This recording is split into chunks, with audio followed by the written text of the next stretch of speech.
BC కులగణన చేపట్టి 42% reservation ఆమోదం పొందడం చారిత్రాత్మక నిర్ణయమని కొనరావుపేట మండల కాంగ్రెస్ పార్టీ అధ్యక్షులు షేక్ ఫిరోజ్ పాషా పేర్కొన్నారు. కొనరావుపేట మండల కేంద్రంలోని అంబేద్కర్ విగ్రహం ముందు కాంగ్రెస్ పార్టీ నాయకులు సంబరాలు జరిపారు. అనంతరం స్వీట్లు పంపించేసుకున్నారు. వారు మాట్లాడుతూ బీసీ రిజర్వేషన్ బిల్లును శాసనసభలో ప్రవేశపెట్టినందుకు గాను మంత్రివర్గానికి ప్రత్యేక ధన్యవాదాలు తెలియజేశారు. బీసీ రిజర్వేషన్ల బిల్లును రాష్ట్ర ప్రభుత్వం లాగే కేంద్ర ప్రభుత్వం ఆమోదించాలని కోరారు. ఈ కార్యక్రమంలో కొనరావుపేట ఎంసీ చైర్మన్ కచ్చకాయల ఎల్లయ్య, నాయకులు లింబయ్య, ప్రభాకర్ రెడ్డి, వెంగలి వెంకన్న, మహమ్మద్ అజీం, నాగరాజు, నరసింహాచారి, రమేష్ రెడ్డి, బొర్ర రవీందర్, సత్యం, సాసాల మల్లేశం, పెంతల శ్రీనివాస్, రవీందర్ రెడ్డి, ఎక్కాల దేవి శ్రీనివాస్, అధికం శ్రీనివాస్, వంగపల్లి దేవరాజు తదితరులు పాల్గొన్నారు.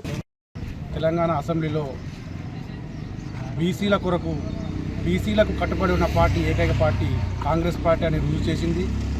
బీసీల జనాభా ప్రకారం 42% రిజర్వేషన్ రావాలని కోరుకున్న ప్రజల కోసము నిన్న రేవంత్ రెడ్డి సర్కారు కేబినెట్ ఆమోదం తెలిపి ప్రజలకు ఆర్థికంగా, న్యాయంగా, రాజకీయంగా బీసీలకు న్యాయం చేసిన పార్టీ కాంగ్రెస్ పార్టీకి సంపూర్ణంగా బీసీలు అందరం మద్దతు తెలిపి రాహుల్ గాంధీ గారిని ప్రధాని చేసే వరకు మనందరం ఒక తాటిపైకి వచ్చి దేశ ప్రధానిగా చూసి దేశమంతా బీసీల ఐక్యత కోసం పోరాడదామని తెలుస్తూ జై కాంగ్రెస్.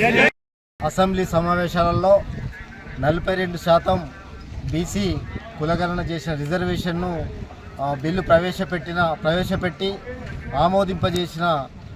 చేయడం జరిగింది.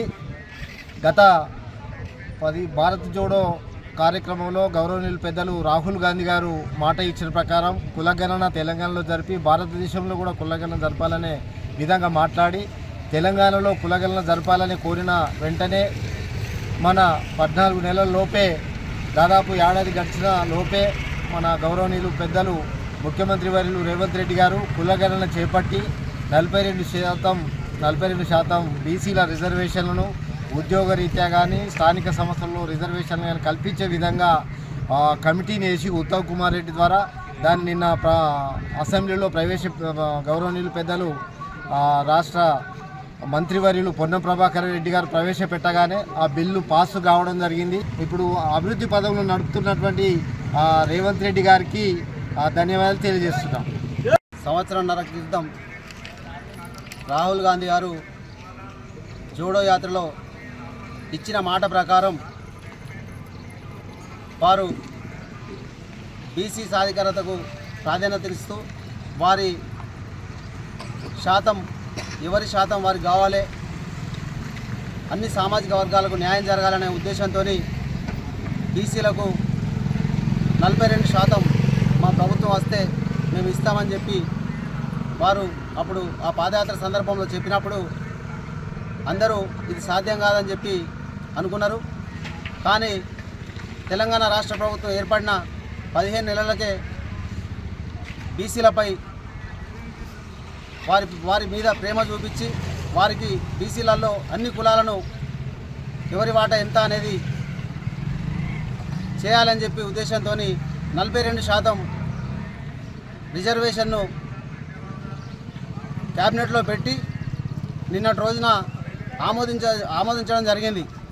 ముందు కూడా కాంగ్రెస్ పార్టీ ఎన్నో సేవలు చేసి ఈ 42% రిజర్వేషను ముందుకు సాగించి, అలాగే ఏదైతే కేంద్రం వీళ్ళైతే ఆమోదించారు కాబట్టి రేపు కేంద్ర ప్రభుత్వం కూడా సహకరించి అట్టి ఆమోదాన్ని అవలంబించి వారు కూడా క్యాబినెట్లో పెట్టి దీన్ని ప్రతిపాదించాలని చెప్పి మేము మా కొనరావుపేట కాంగ్రెస్ పార్టీ మండల పక్షాన కోరుకుంటున్నాం. అలాగే ఒకవేళ మా ప్రభుత్వానికి మంచి పేరు వస్తుందని చెప్పి సాకుతో ఒకవేళ కేంద్ర ప్రభుత్వం ఏమైనా అడ్డంకులు చేస్తే మాత్రం కేంద్ర ప్రభుత్వం దిగి వచ్చేలాగా మేము ఎక్కడికక్కడ వారందరినీ అడ్డుకుంటాం. కాబట్టి ఖచ్చితంగా ఇక్కడ ఉన్నటువంటి మంత్రివర్యులు కూడా కిషన్ రెడ్డి గారు కావచ్చు, అలాగే బండి సంజయ్ గారు కావచ్చు, బీసీ రిజర్వేషన్ల మీద ఖచ్చితంగా ఆమోదింపజేసే విధంగా వారు కూడా ప్రభుత్వంపై, అక్కడ కేంద్ర ప్రభుత్వంపై ఒత్తిడి తీసుకురావాలని చెప్పి నేను ఈ మండల కాంగ్రెస్ పార్టీ పక్షాన కోరుతున్నాం. జై కాంగ్రెస్.